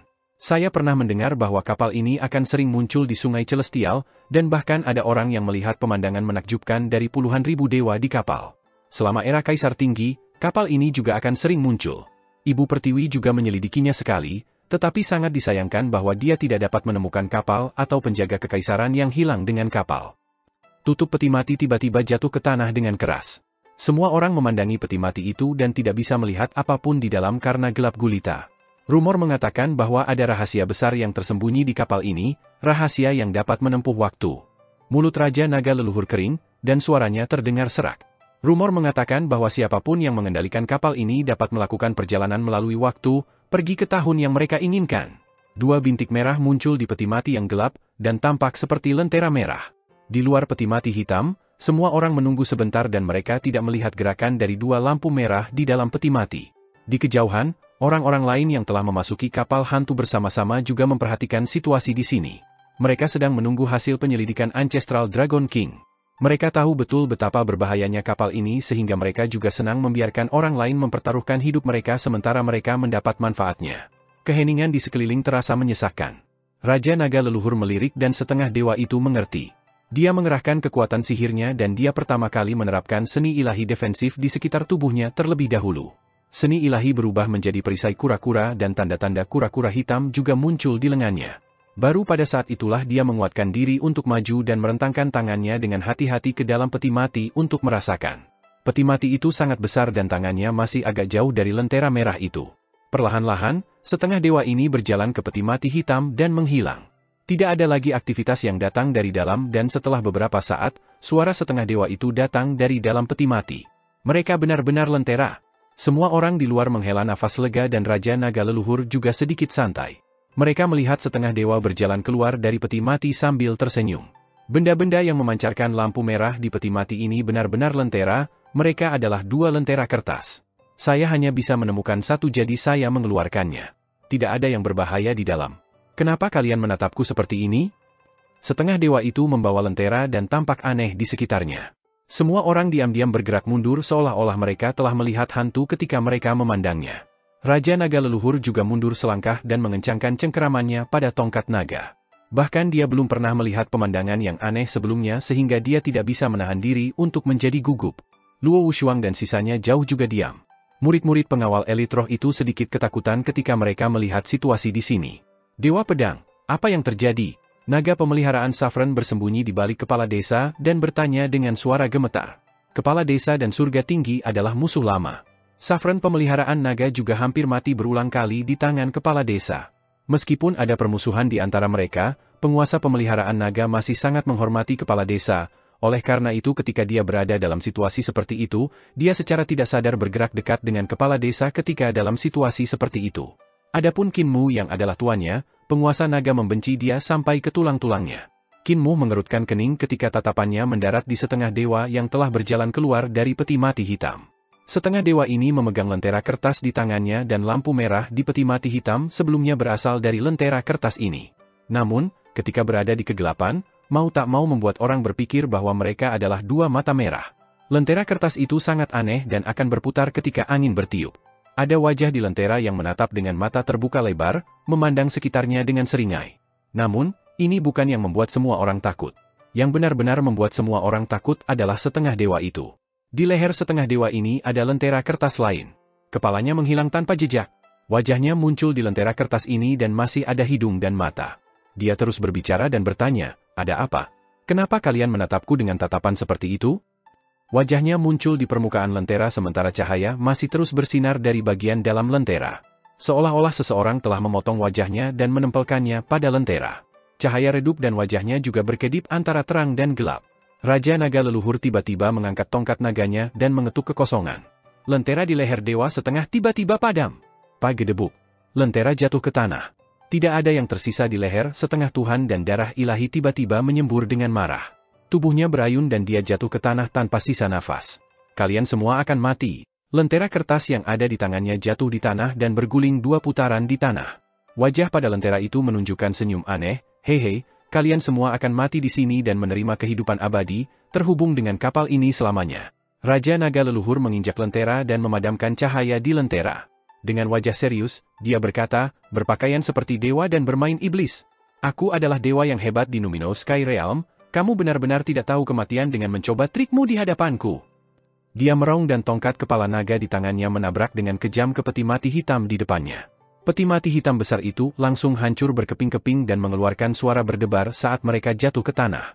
Kekuatan pertempurannya sangat mencengangkan dan bahkan peti mati hitam dengan segel 4 dewa tidak dapat menahan pukulan darinya. Debu tersebar dan jeritan menyedihkan datang dari potongan-potongan peti mati di tanah. Darah merah segar mulai mengalir keluar dari kayu peti mati. Semua orang tercengang dan mereka buru-buru naik ke langit. Mereka tidak berani mendarat di tanah. Melihat darah segar keluar dari potongan-potongan kayu, mereka benar-benar bisa melihat manusia hidup yang tertanam di papan seolah-olah mereka telah bergabung bersama dengan peti mati. Beberapa dari mereka mengungkapkan wajah mereka dan tampak seperti patung relief. Beberapa mengungkapkan setengah dari dada mereka sementara banyak lengan juga tumbuh dari peti mati. Tangan-tangan ini berusaha meraih di sana-sini seolah-olah mereka berjuang untuk meraih sesuatu. Beberapa dari wajah ini bengkok seolah-olah mereka merasa sulit bernapas. Jeritan sengsara yang tak terhitung jumlahnya terdengar. "Selamatkan aku." Raja Naga Leluhur bingung. Tiba-tiba sebuah wajah berteriak. "Raja Naga Leluhur, ini aku. Ini aku. Aku adalah Dewa Anda Fang. Anda telah mengirim saya ke sini untuk menyelidiki hantu ini dan sekarang saya terjebak di sini. Raja Naga, tolong selamatkan aku." Leluhur Naga Raja tercengang dan dia buru-buru memandang setengah dewa yang menyatu dengan peti mati. Itu memang salah satu dewa yang dia kirim untuk menyelidiki kapal hantu ini. Dia sudah mengirim 5 hingga 6 kelompok setengah dewa yang kuat untuk menyelidiki kapal ini. Tidak ada kekurangan keberadaan di alam kolam giok dan alam tahap eksekusi dewa, namun seperti lembu tanah liat yang memasuki laut, tidak ada satupun dari mereka yang kembali. Dia tidak pernah berharap salah satu dari mereka muncul di peti mati hitam dan benar-benar menyatu dengan peti mati hitam. Tiba-tiba, suara lain berteriak. Aku Jenderal Pan Kiong dari Gerbang Barat Celestial Heavens, Camp Militer, cepat selamatkan aku. Saya murid Dewa Timur King An, saya sudah terjebak di sini karena Tuhan tahu berapa ribu tahun, jika Anda bisa menyelamatkan saya, Dewa Timur akan membalas Anda dengan tampan. Aku Kaisar Cahaya Putra Mahkota Chi Xiao. Siapa yang datang untuk menyelamatkan saya? Kaisar Cahaya pasti akan membalasmu dengan mahal. Semua jenis tangisan keluar dan semua orang di kapal ini bingung. Mereka melihat wajah-wajah kayu dengan cepat layu dan suara mereka menjadi lebih lembut dan lebih lembut. Ketika darah segar akhirnya mengalir keluar, mereka semua berubah menjadi mayat kering yang mati dengan keluhan yang tersisa. Semakin banyak darah segar mengalir keluar dan mereka perlahan menutupi segel lainnya di geladak. Qin Mu berkata dengan suara rendah, "Kepala desa, lihat." Kepala desa menyipitkan matanya dan menjawab dengan lembut, "Anjing laut di geladak menyerap darah ini. Kita tidak bisa tetap di geladak lebih lama, kita harus pergi secepat mungkin." Geladak kapal hantu ini ditutupi dengan segel bundar dan darah saat ini diserap oleh tanda pada segel ini. Segel itu memancarkan cahaya hijau redup. Rune yang membentuk segel secara bertahap menjadi lebih gelap saat rune berputar. Peti mati berwarna hitam perlahan-lahan tumbuh dari bagian bawah geladak. Qin Mu dan yang lainnya telah memprediksi situasi di depan yang lain dan sudah bergegas menuju gedung di kapal perang. Orang lain juga bereaksi dan bergegas ke sana. Di belakang mereka, peti mati hitam besar keluar dari geladak. Mereka bertambah jumlahnya dan seperti hutan peti mati hitam. Suara dentuman terdengar saat kelopaknya runtuh ke tanah di belakangnya.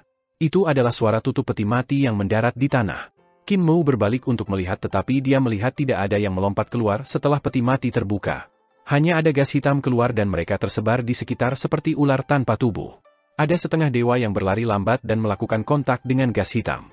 Mereka mengeluarkan teriakan menyedihkan saat tubuh mereka meleleh dan hancur dengan cepat. Namun, wajah mereka tetap dan hanya tubuh mereka yang meleleh yang menyatu dengan peti mati, mengubah mereka menjadi wajah di peti mati. Kepala desa juga melihat situasi ini dan tidak bisa menahan diri untuk tidak menggigil. Dia melihat gas hitam berhamburan dengan cepat dan mengisi seluruh dek. Di depan mereka ada juga peti mati hitam yang berdiri tegak. Peti mati terbuka dan gas hitam menyebar. Peti mati di depan membentuk hutan dan gas hitam itu seperti ular-ular berbisa yang telah menyebar ke segala arah. Mereka tidak bisa menjaga terhadap gas. Beberapa setengah dewa meraung keras dan roh purba mereka berdiri di atas kolam giok. Mereka mengeksekusi jalan mereka, keterampilan dan seni ilahi yang memiliki kekuatan mengerikan, tetapi ketika mereka diserang oleh gas hitam di saat berikutnya, tubuh jasmani mereka dengan cepat meleleh. Kepala desa merasakan dingin lainnya di punggungnya dan berteriak, "Muer, pergi sedikit lebih cepat." Qin Mu tampaknya dalam pikiran yang mendalam saat dia berbicara pada dirinya sendiri. Gas hitam semacam ini tampaknya seperti sejenis seni ilahi penciptaan. Ini adalah seni ilahi penciptaan. Namun, seni ilahi penciptaan ini tampaknya telah menghubungkan mereka dengan kehidupan dan mereka yang tanpa kehidupan bersama. Dalam situasi seperti itu, kamu masih punya mood untuk memikirkan ini. Kepala desa sangat marah dan meraih kerahnya, menyeretnya. Pikirannya bergerak dan sinar cahaya pedang membuka jalan baginya saat mereka memotong ki vital. Meskipun gas hitam diiris menjadi beberapa bagian, mereka tidak dapat diberantas. Kepala desa hanya bisa mengambil Qin Mu untuk menghindar ke kiri dan kanan sambil menggerutu pahit pada dirinya sendiri. Naga pemeliharaan Saffron buru-buru mengikuti mereka dan dia melihat Qin Mu tampak seperti anak kucing yang dicengkeram tengkuknya. Dia tidak bergerak ketika dia diangkat tetapi dia masih menoleh ke belakang dan mengamati gas hitam yang berserakan itu, menggumamkan sesuatu dengan pelan. "Tuanku adalah seorang maniak Dao." Naga pemeliharaan Saffron mengeksekusi seni ilahi untuk memblokir gas hitam tapi dia tidak bisa memblokirnya tidak peduli apa. Dia mengutuknya dalam benaknya. Seorang maniak Dao yang tidak tahu kematian. Tatapan Qin Mu berbinar dan dia terus bergumam pada dirinya sendiri. Jika itu adalah seni ilahi penciptaan, dalam hal itu, apa yang digunakan untuk seni ilahi penciptaan ini? Mengapa itu tidak terkendali? Mengapa begitu banyak peti mati hitam muncul? Apa kejadian perjalanan waktu dari penjaga hutan berkilau tentang? Apa alasan dibalik seni ilahi penciptaan semacam ini? Gas hitam menyebar di depan dan semua peti mati hitam terbuka. Gas hitam menyelimuti seluruh bangunan di kapal sehingga yang lain tidak bisa melihat di mana bangunan itu berada. Kegelapan menyelimuti mereka dan butiran-butiran keringat dingin bergulir di dahi kepala desa. Dia berhenti di langkahnya dan menyandarkan punggungnya ke naga pemeliharaan Saffron untuk menjaga terhadap lingkungan. Tepat pada saat ini, bulan yang cerah bersinar dalam kegelapan dan Luo Wushuang mengeksekusi harta. Harta karun itu memancarkan kekaguman akan dewa cahaya yang sebenarnya dipaksakan oleh gas hitam. Luo Wushuang membawa beberapa murid Spirit Elite Guard yang tersisa untuk bergegas di bawah sinar bulan. Ada harta yang ditempa oleh Dewa Besar pada Divine Knife Luo. Qin Mu berseru dengan kagum. Tidak heran dia begitu tenang dan tenang. Luo Wushuang, aku di sini, apakah kamu masih ingat siapa yang telah memotong lenganmu? Luo Wushuang mengabaikannya dan membawa murid-muridnya untuk terus maju, meninggalkan tempat ini. Dan pada saat yang sama, peti mati batu di punggung Feng Qiuyun terbuka dan rasa kagum kaisar meluap ke sekeliling. Di peti mati, kaisar dewa setengah dewa duduk tegak dan memaksa kembali gas hitam. Kakak Qiuyun, Qin Mu berteriak, apakah kamu masih ingat saya? Suara Feng Qiuyun datang dari jauh. Tentu saja aku tahu. Anda telah mengkhianati Ibu Pertiwi dan Ibu Pertiwi tidak sabar untuk mengambil hidupmu. Wajah Qin Mu berubah hitam. Crimson Light Son of God juga berubah menjadi seberkas cahaya merah dan melaju melalui kegelapan. Dia mengabaikan Qin Mu.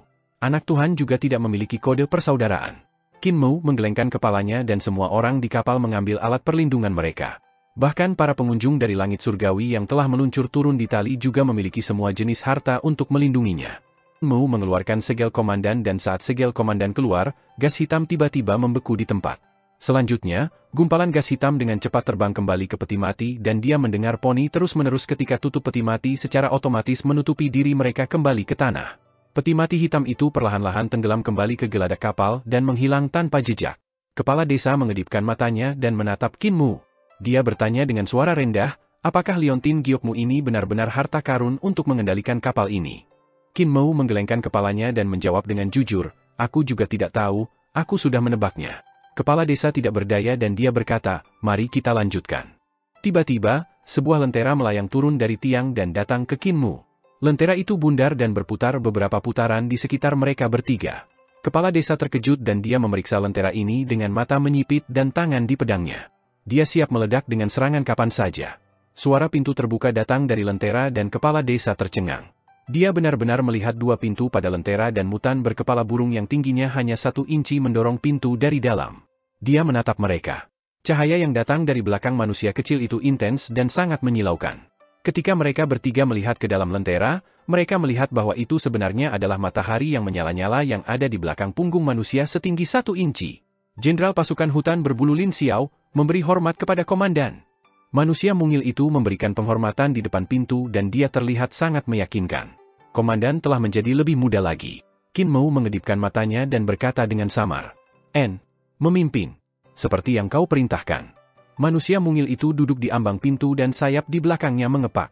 Lentera menyala di bagian depan dan terbang ke depan. Kepala desa bingung dan kesadarannya berdesir untuk meminta Qin Mu. Muer, apa yang terjadi? Saya tidak punya ide. Qin Mu bingung.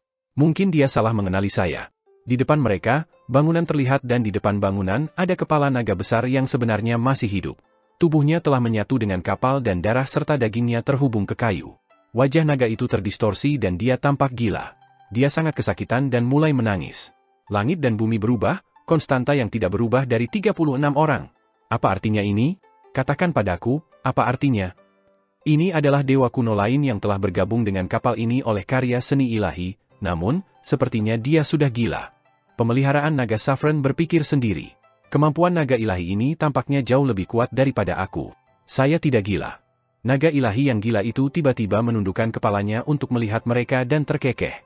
Kalian cepat atau lambat akan menjadi seperti aku, kamu akan bergabung dengan kapal ini dan menjadi bagian dari kapal ini, konstanta yang tidak berubah, konstanta yang tidak berubah, kamu hanya bisa pergi jika kamu menyelesaikan konstanta yang tidak berubah. Ada catatan yang ditinggalkan seseorang di sini. Suara-suara terdengar di gedung. Qin Mu dan sisanya bergegas dan mereka melihat cukup banyak orang sudah berkumpul di gedung.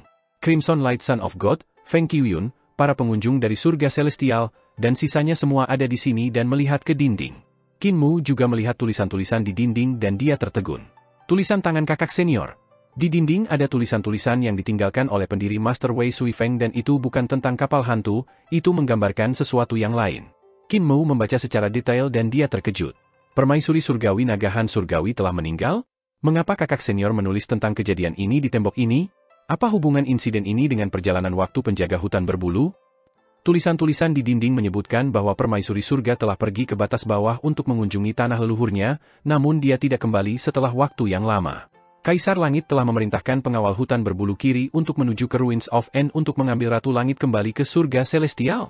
Setelah beberapa hari, pengawal hutan berbulu kiri mengirim peringatan ke Kaisar Langit mengatakan negara Pangeran Naga di dekat Guisu memberontak. Kekuatan negara hitungan naga kuat, dan mereka telah mengambil alih Ruins of End, menjebak permaisuri surgawi. Mereka telah meminta Yang Mulia mengirim bala bantuan ke depan untuk memadamkan pemberontakan. Dan Kaisar Langit memerintahkan pengawal hutan berbulu kanan untuk memadamkan pemberontakan.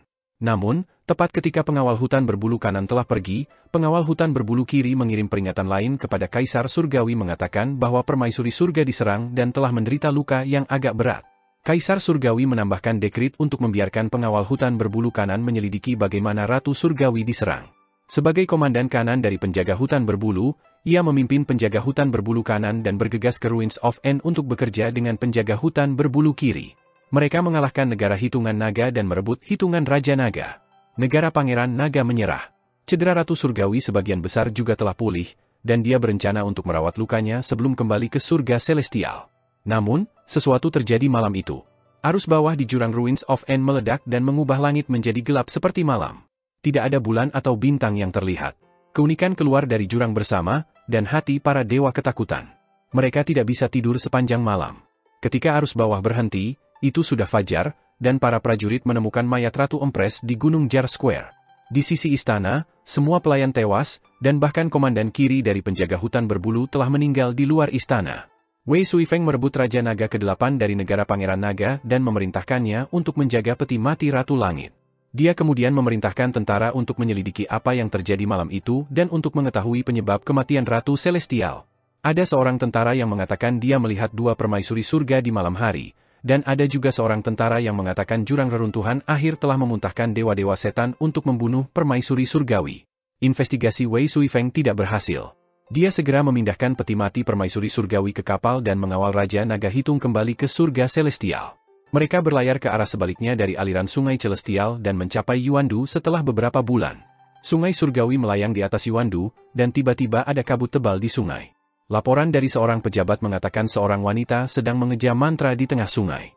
Tulisan-tulisan di dinding berakhir di sini, dan hanya ada kalimat membingungkan yang tertinggal. Aku datang dari Ruins of End dan kembali ke masa lalu ketika aku bertemu wanita ini. Saya mengunjungi keajaiban masa lalu dan mencari teka-teki sejarah. Saya pikir saya harus memadamkan lentera dan kembali. Negara hitungan naga. Raja Naga leluhur tiba-tiba berteriak. Legenda mengatakan bahwa negara hitungan naga adalah salah satu penampilan paling awal dari ras naga. Itu adalah negara yang dibentuk oleh naga ilahi yang lahir dari surga dan bumi. Bisakah naga tua itu dari tadi, yang bergabung dengan bangunan, menjadi Raja Naga Hitung? Tanya setengah dewa yang ada di sampingnya. Raja Naga leluhur tertegun, dan dia menggelengkan kepalanya. Seharusnya tidak. Rumor mengatakan bahwa penguasa King Dragon adalah salah satu dari keberadaan terkuat, bagaimana dia bisa bergabung dengan kapal ini, itu pasti bukan dia. Tiba-tiba, seorang pemuda yang dekat dengan meletakkan tangannya di belakang dan berkata dengan santai, hitungan naga ditangkap dan ditekan di kapal. Kemudian, kapal ini lenyap dari sungai surgawi, sehingga naga tua gila itu mungkin benar-benar naga hitung. Jenggot naga panjang Raja Naga leluhur melayang, dan dia bertanya dengan tidak senang, dan kamu? Pemuda itu berkata dengan sedikit senyum, aku dari surga Celestial. Raja Naga leluhur mengerutkan kening dan mencibir. Langit surgawi? Crimson Light Era memiliki surga Celestial, era Kaisar Tinggi juga memiliki 2 hingga 3 dengan Kaisar Celestial berubah satu demi satu. Dari surga mana kamu berasal? Pemuda itu terkekeh dan berkata, Raja Naga leluhur, leluhurmu menyebut dirinya sebagai penguasa dragon untuk menunjukkan bahwa dia adalah dewa kuno yang setingkat dengan penguasa bumi, adipati surga, dan ibu pertiwi. Namun, dia tidak pernah berharap untuk masih direbut oleh pengawal hutan berbulu dari surga Celestial, betapa memalukannya. Kalau begitu, mengapa kamu masih berusaha memeluknya dengan hormat? Ekspresi Ancestral Dragon King meredup, dan aura pembunuhannya meledak. Pemuda itu tidak keberatan dengannya. Dua dewa di belakangnya tiba-tiba berjalan maju dan melindunginya di tengah. Pemuda itu melambaikan tangannya dan berkata, setan naga dari batas bawah. Dia tidak tahu luasnya langit dan bumi, jadi itu bisa dimaafkan, tidak perlu repot tentang dia. Yang membuat saya tertarik adalah bahwa dalam insiden yang direkam oleh komandan kanan ini, ada 2 permaisuri surgawi ketika permaisuri langit diserang. Dia mengungkapkan senyum lucu dan berkata, namun, permaisuri surga selalu ada di langit celestial, dan tidak ada berita kematiannya. Apa alasannya? Di kapal ini, apakah mayat Ratu Empress di dalam peti mati benar-benar Ratu Empress? Mungkinkah ada rahasia lain? Kaisar Celestial di surga Celestial. Kedua dewa di sampingnya memiliki ekspresi khawatir, dan mereka menurunkan suara mereka. Yang mulia, ada banyak telinga di sini, Anda tidak dapat berbicara tentang keberadaan di istana. Pemuda itu berkata sambil tersenyum, peristiwa mengenai permaisuri surgawi yang asli dan palsu itu penting. Jika permaisuri surgawi meninggal di sini, akan benar-benar aneh jika dia masih di surga celestial. Karena peti mati Ratu Surgawi ada di kapal ini, mari kita temukan dan cari tahu sendiri. Dia tidak terus berbicara. Dia juga pasti takut orang-orang usil. Keluarga kaisar sangat kotor, Feng Qiuyun menyeringai dan berkata dengan suara rendah. Pemuda itu memandangnya dan berkata dengan santai, pembantu Ibu Pertiwi, Feng Qiuyun? Menurut Anda, keluarga Ibu Pertiwi mana yang bersih? Feng Qiuyun mencibir dan tidak membalasnya. Crimson Light Son of God berkata sambil tersenyum, pangeran ini berasal dari surga luar angkasa? Bolehkah saya tahu cara memanggil Anda? Crimson Light Son of God yang bersembunyi di dunia terapung dan tidak berani menunjukkan dirinya. Pemuda itu tersenyum dan berkata, saya pernah mendengar bahwa Crimson Light Son of God telah membawa keberuntungan dan nasib seluruh Crimson Light era, namun mengapa Anda masih begitu biasa-biasa saja dan tidak kompeten? Crimson Light Son of God mengenakan warna ungu, dan ekspresinya tidak berubah ketika dia mendengar itu. Dia hanya menjawab sambil tersenyum, tidak ada Crimson Light Son of God di dunia ini. Saya hanya mengadopsi gelar itu untuk memberi sedikit harapan kepada anggota klan saya, sehingga mereka tidak tenggelam dalam keputusasaan. Pemuda itu tiba-tiba merasa hormat dan berkata, agar anak Tuhan mengatakan yang sebenarnya, keluasan pikiranmu benar-benar luas, dan kamu pantas mendapatkan gelar Crimson Light Son of God. Saya Pangeran Qiu Ming dari surga, senang bertemu dengan Anda, Crimson Light Son of God. Crimson Light Son of God membalas salam. Kepala desa mengerutkan kening. Dia memandang orang-orang di gedung itu dan merasakan firasat buruk di hatinya. Ada terlalu banyak tembakan besar, dan mereka bertiga bisa dianggap sebagai orang-orang yang paling tidak merasakan kehadiran. Mereka juga tiga yang terlemah. Semua orang tampak rukun sekarang, tetapi jika perkelahian benar-benar pecah, mereka bertiga mungkin akan menjadi yang pertama mati. Bahkan jika leluhur pertama datang, itu tidak akan benar-benar mengubah apapun, dia berteriak pahit pada dirinya sendiri. Qin Mou melihat tulisan di dinding dan berkata sambil tersenyum, Kepala Desa, ada banyak insiden menarik di sini. Ya. Kepala desa menjawab dengan wajah hitam, jangan bicara. Sangat mudah bagi Anda untuk menjadi pusat perhatian jika Anda berbicara. Qin Mu mengakui, dan pikirannya mulai aktif. Wei Suifeng adalah murid besar Guru Wat Kuter, pendiri master dari kultus suci surgawi, dan juga saudara senior kekaisaran pengajar dan saya sendiri. Dari tulisan-tulisan yang ditinggalkannya, dia pasti pergi menjelajahi Ruins of End dan akhirnya bertemu Celestial Venerable Ling. Dengan beberapa alasan yang tidak bisa dijelaskan, dia kembali ke masa lalu dan entah bagaimana menjadi komandan kanan dari penjaga hutan berbulu. Dia pasti tahu banyak rahasia tentang bagaimana permaisuri surgawi diserang, namun, dalam perjalanan kembali ke surga celestial, dia bertemu Celestial Ling lagi. Adapun untuk kembali setelah memadamkan lentera, Qin Mou merenungkan dan melihat lentera mengambang di sampingnya. Dia berpikir dalam hati, kakak senior mungkin bisa melakukan perjalanan waktu ke era Dragon Han di siang hari, dan dia akan kembali setelah malam tiba. Namun, dia tidak ingin kembali, jadi dia menempa matahari menjadi lentera untuk berkeliaran di sekitarnya. Ini agar dia selalu berada di siang hari. Kemudian, dia bertemu Celestial yang mulia Ling dan merasa sudah waktunya baginya untuk kembali, jadi dia memadamkan lentera dan kembali. Namun, juga beruntung dia pergi. Dia tidak berhasil menjadi anggota dalam insiden perjalanan waktu. Tempat apa itu Ruins of End? Dia tiba-tiba teringat peta-peta yang diberikan guru pendiri kepadanya. Salah satu peta geografis adalah peta jurang di lautan.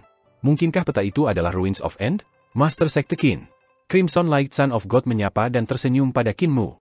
Qin Mu bahkan membalas salam dan berkata, Crimson Light Son of God, ketika kita bertemu bahaya di geladak sebelumnya, kau benar-benar berlari cukup cepat. Crimson Light Son of God berkata sambil tersenyum, saya tahu metode Master Sekte, itu sebabnya saya tidak membantu. Master Sekte menciptakan kekacauan di dunia terapung saat itu dan hampir menghancurkan dunia terapung saya, jadi bagaimana Anda akan terganggu oleh bahaya kecil ini di depan Anda? Qin Mu tersenyum. Masih anak Tuhan yang baik dengan kata-kata. Kaisar tinggi tubuh Qin. Suara Luo Wushuang terdengar. Lama tidak bertemu. Qin Mu melihat ke arah suara itu, dan dia berkata sambil tersenyum, Divine Knife Luo, kamu berlari lebih cepat dari orang lain sekarang dan tidak repot-repot membalas dendam kepadaku. Saya masih berharap Anda akan datang untuk menyelamatkan saya, tetapi Anda hanya peduli untuk menyelamatkan diri Anda sendiri. Luo Wushuang tersenyum dan berkata, Tuan tubuh Qin dari era Kaisar Tinggi, saya ingin tahu apakah pedang Anda masih setajam sebelumnya. Qin Mu tertawa dan berkata, keterampilan pedangku lebih baik sekarang, mereka nomor 1 di dunia. Zhai Huali, sudahkah kamu memberitahu tuanmu bagaimana keterampilan pedangku? Kepala desa batuk. Qin Mu pura-pura tidak mendengar. Kepala desa mendengus dan berpikir dalam hati, saya belum memberinya pelajaran beberapa hari terakhir ini, dan bocah ini menjadi semakin sombong. Biasanya, dia hanya mengklaim dia nomor 2 dengan rendah hati, dan sekarang dia mengaku nomor 1 dalam keterampilan pedang. Zhai Huali berkata dengan sungguh-sungguh, Guru Luo, keterampilan pedang Qin Mu memang tak tertandingi di dunia, dia tidak lebih lemah dari saya. Pangeran Qiuming memandang Qin Mu dan berkata dengan rasa ingin tahu, jadi, Anda adalah tubuh tuan yang menghidupkan kembali Dewi Surgawi Yin? Saya juga pernah mendengar tentang Anda. Turun ke batas bawah kali ini, salah satu misi saya adalah untuk menyingkirkan Anda, dan juga untuk menyingkirkan Jiang Baigui dan Kaisar Yanfeng. Membawa kepala kalian bertiga kembali ke surga, aku akan menyelesaikan tugasku. Qin Mu berkata dengan serius, aku akan memberi hormat pada kuburanmu tahun depan. Pangeran Qiuming berkata sambil tersenyum, langit surgawi tidak memedulikan orang-orang perdamaian abadi. Kedamaian abadi terlalu lemah, sehingga sulit bahkan di garis pandang surgawi langit. Satu-satunya yang layak untuk dilihat adalah sisa-sisa yang selamat dari Founding Emperor, sisa yang selamat dari Crimson Light, dan juga sisa-sisa yang selamat dari dinasti palsu di Dragon Han. Karena itu, hanya saya yang dikirim untuk berurusan dengan perdamaian abadi. Master Sekte Qin adalah orang yang menarik, saya suka orang-orang yang menarik. Saya sudah bertanya-tanya tentang Anda, dan saya agak terkesan dengan kecerdasan dan kebijaksanaan Anda. Qin Mu tertawa dan berkata kepada kepala desa, pangeran ini tidak baik untuk apa-apa. Kepala desa memiliki wajah yang tidak menyenangkan. Berhenti berbicara.